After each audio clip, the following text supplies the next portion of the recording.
try this next time you are angry against somebody. Let us say your flight last minute is declared to be delayed by 2 hours. You want to kill that lady in the counter at that time. If you check your blood pressure, it is almost in the sky. Absence of disease is not wellness.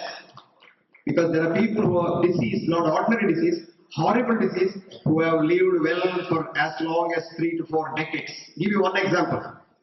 Steve Hawking, professor of physics in Cambridge, suffers from a disease which I as a doctor shudder to think of it. It's called amyotrophic lateral sclerosis.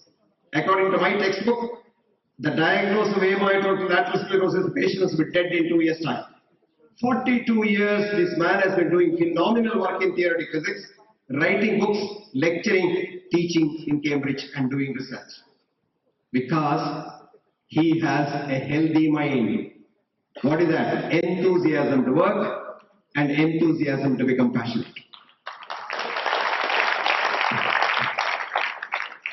So friends, we will now connect wellness to women.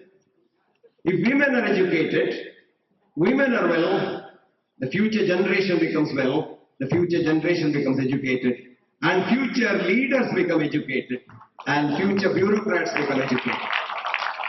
And this whole world will be a happy place to live in. When we hate each other, we are unwell. Did you know that? If you hate anyone, you are not well at all.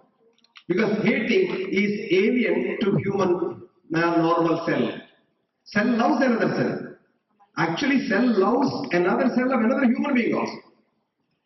Thanks to God and nature that we have an immune system. Otherwise, today, in this Wellness Women's Congress, we would have all been one mass of cells called syncytium.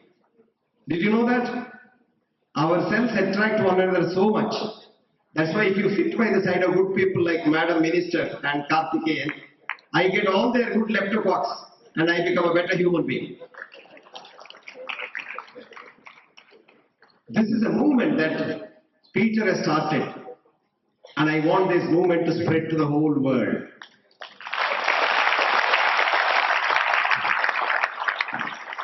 What does this movement say? Women. 55% of the world population are women. 2. Wellness. What is wellness? Loving one another. Loving one another, that's what I said. Love, don't mistake me when I use the word love. There are 3 words for love in Greek language. One is called eros. Eros is erotic love. I'm not talking of that. Another one is called phil, affinity. I'm not talking of that either. The third and the most important Greek word for love is called agape. Agape or agapo, which means compassion. You know, universal compassion. I love everyone. What a fascinating idea.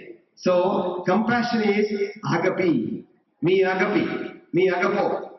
I love you. And that is the kind of love I want. The mother loves the child. Father loves the son. That kind of love, human beings should love one another. The minute you try to help someone, remember that? If I took your blood and checked your immune system, CD4 T cells, they would have improved so much. Supposing I think I must destroy this minister in the next election, I must take her chair. If I just think like that and sincerely feel like that, you take my blood, my CD4 T cell count will be lower than AIDS patient CD4 T cell. So molecular biology today tells us, ladies and gentlemen, that loving one another keeps you stronger, healthier, longer on this planet. Nothing else does. And don't you ever think I can do anything and get away with it because there are doctors and hospitals and drugs and operations to keep me alive. The biggest lie on earth.